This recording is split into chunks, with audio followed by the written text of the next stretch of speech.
एक दिन गर्व से आप भी सभी कहोगे कि अरे, दूसरे समाज भी कहेंगे कि कार्य करना हो तो कुमारों की तरह करो, प्रजापतियों की तरह करो। ऐसे कार्य नहीं होते। 25 साल खपाए साधु जीवन में, ऐसी संस्था में रहे जो विश्व की संस्था, जहां पर आज साहब से हम बात कर रहे थे, छोटे से लेके बड़े कार्य सारे किए।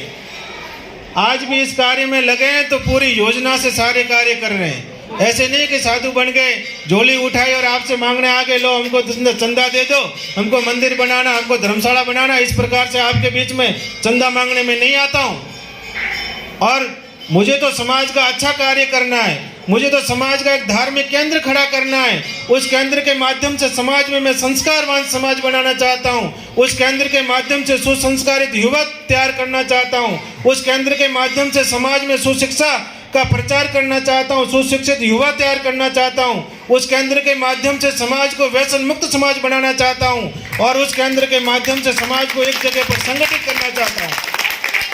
कोई कहे कि महाराज जी आपका क्या स्वार्थ है, कोई कहेंगे महाराज जी आपका क्या स्वार्थ है। मेरा बहुत बड़ा स्वार्थ है। अगर मेरे समाज का एक भी बच्चा अच्छे रास्ते पे चल गया तो मेरा तो ये साधु का कपड़ा धारण करना भी सार्थक हो गया।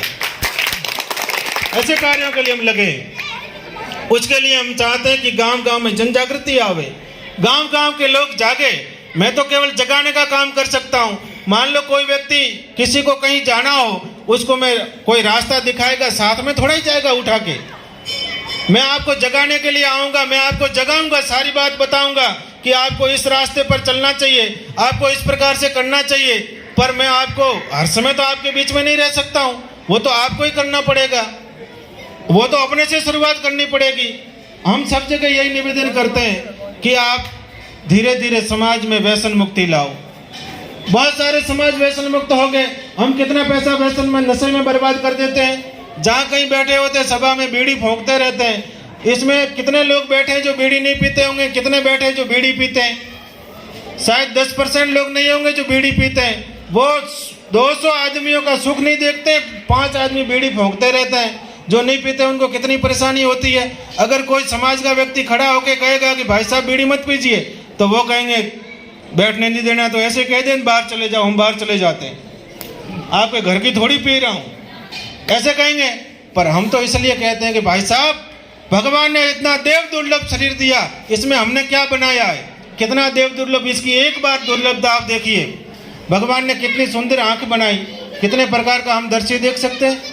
भगवान ने कितना सुंदर नाक बनाया, कितने प्रकार की सुगंध ले सकते हैं। भगवान ने कितने सुंदर कान बनाए, कितने प्रकार के शब्द सुन सकते हैं। भगवान ने कितनी सुंदर जीभ बनाई, कितने प्रकार के रस ले सकते हैं। भगवान ने कितनी सुंदर त्वचा बनाई, कितने प्रकार के स्पर्श के सुख ले सकते हैं। जब भगवान ने इस देव दुर्लभ शरीर को बनाया तो क्या इसमें बीड़ी डालने के लिए बनाया था? क्या इसमें अफीम डालने के लिए बनाया था? क्या इसमें गुटखा डालने के लिए बनाया था? जर्दा डालते रहते हैं, बीड़ी डालते रहते हैं, गुटखा डालते रहते हैं और क्या क्या डालते रहते हैं। सजनों, आपके पास में ज़्यादा पैसा हो उसको बचा के मुझे देना, मैं समाज के बच्चों को शिक्षित करूंगा, समाज की बालिकाओं को शिक्षित करूंगा, जिससे आपका नाम रोशन करेंगे, समाज का नाम रोशन करेंगे। ज़्यादा पैसा है तो हम ज़्यादा पैसा रचनात्मक कार्यों में लगावे, सृजनात्मक कार्यों में लगावे, फालतू में क्यों बर्बाद करें। आज हम देखते हैं तो एक भी आरएस अधिकारी देखने को नहीं मिलता। साहब एक मिलते हैं यहाँ पर। और बाड़मेर का क्षेत्र तो इतना प्रतिभावान क्षेत्र है, जागृत भूमि है। मैं आपको आपकी बड़ाई करने के लिए नहीं कहता हूँ, मैं बहुत सारे देश में घुमा हूँ, राज्यों में घुमा हूँ, पर बाड़मेर जैसे लोग, जागृत लोग कहीं मुझे नहीं मिले। सामाजिक रूप से इतनी जागृति, सामाजिक रूप से कार्यों के प्रति इतना समर्पण, जो बाड़मेर की बालोतरान, ये बीच वाला जो मालानी का क्षेत्र ये कहा जाता है, इतना जागृत सजना उधर भी नहीं है, इतनी जागृति है। फिर भी अपन ऐसे रचनात्मक कार्य क्यों नहीं करते? हम चाहते हैं कि हमारे बच्चे आईएएस फाइट करें, इस क्षेत्र के हमारे 5-10 आईएएस न हो। आपको मैं विश्वास दिला सकता हूं कि अगर 5 साल में हम व्यवस्थित रूप से समाज में स्टैंड हो गए, अगर व्यवस्थित रूप से हमारा धाम तैयार हो गया, फिर हम समाज के शिक्षा का विशेष कार्य करना चाहते हैं। जो होनहार बच्चे हैं, पढ़ना चाहते हैं पर उनको अवसर नहीं मिलते हैं, उनको योग्य मार्गदर्शन नहीं मिलता है, ऐसे लोगों के नेतृत्व में बहुत सारे लोग समाज के पूरे देश में जो बड़े ऊंचे पदों पर है, उन लोगों के नेतृत्व में, उन लोगों के मार्गदर्शन में हम एक ऐसी शिक्षा की व्यवस्था लागू करें जहाँ पर उनके पढ़ने की व्यवस्था हो, उनके रहने की व्यवस्था हो, उनके भोजन प्रसाद की व्यवस्था हो। अगर कोई कमजोर बालक है जो खुद खर्चा नहीं कर सकता है, नहीं पढ़ सकता है, उसको हम दान न दें। दान देने से वो कमजोर हो जाएगा। उनको हम संस्था की ओर से लोन दें कि भाई लोन लेके पढ़िएगा, जब आप अपने नौकरी पे चले जाओ, आप पैसा कमाने लगो, धीरे धीरे इस लोन को जमा करा देना। अगर ऐसे बालक पढ़ के आगे बढ़ेंगे तो समाज का नाम रोशन नहीं करेंगे। इस प्रकार से हम कार्य करना चाहते हैं। इसलिए सज्जनों, आपसे विनम्रता पूर्वक निवेदन है कि आप इस कार्य में सभी लोग किंतु परंतु छोड़ के देखो। कोई सार्वभौमिक काम एक साथ नहीं हो सकता है। कहीं भी 100% सर्वसहमति नहीं बन सकती है। सभी के मन के अनुसार कोई कार्य नहीं हो सकता है। अब आपका मन कैसा हो, मेरा मन कैसा हो, इसमें अपन सभी लोग बैठे, सबका मन अलग अलग है। सबकी खाने की रुचि अलग अलग होती है, सबकी मानने की रुचि अलग अलग होती है, सबके कार्य करने का तरीका अलग अलग होता है, सबके कार्य की रुचि अलग अलग होती है। फिर हम सबकी बात को कैसे संतुष्ट कर सकते हैं? हम सबकी बात को संतुष्ट नहीं कर सकते, पर हम किसी एक में तो संतुष्ट हो सकते हैं। आप सभी एक में सम्मिलित होइएगा और इस कार्य में तन मन और धन से सहयोग दीजिएगा। हम लोग समाज को जगाने के लिए रथ यात्रा के माध्यम से पहली शुरुआत बालोतरा से की है। 22 तारीख को रथ यात्रा शुरू हो रही है। आप समझेंगे रथ यात्रा क्या है? रथ यात्रा माने हम समाज के प्रत्येक गांव में जा रहे हैं। पहले गांव का रूट मैप बना है, गांव की समितियां बन रही है, गांव के घर घर में पहले प्रचार सामग्री जाएगी। जिस प्रकार से राम जन्मभूमि के निर्माण के लिए प्रत्येक घर से हमारा सहयोग जा रहा है, उसी प्रकार से हमारे प्रजापति समाज के धाम के निर्माण के लिए प्रत्येक घर से जितना आपकी शक्ति सामर्थ्य हो ऐसा सहयोग दीजिएगा। अगर मैं चाहूंगा कि भाई मुझे धाम बनाना है तो मैं तो 100-200 लखपति करोड़पतियों से लाख 2-2, 5-5, 10-10 लाख रुपया मांग लाऊंगा, धाम बन जाएगा। उससे समाज में जन जागृति नहीं आएगी। पैसा मांगना हेतु नहीं है, मूल रूप से जागृति का हेतु है। पहले कलयुग में मन लगता था, फिर तन लगता था, उसके बाद में धन लगता था। ये कलयुग है।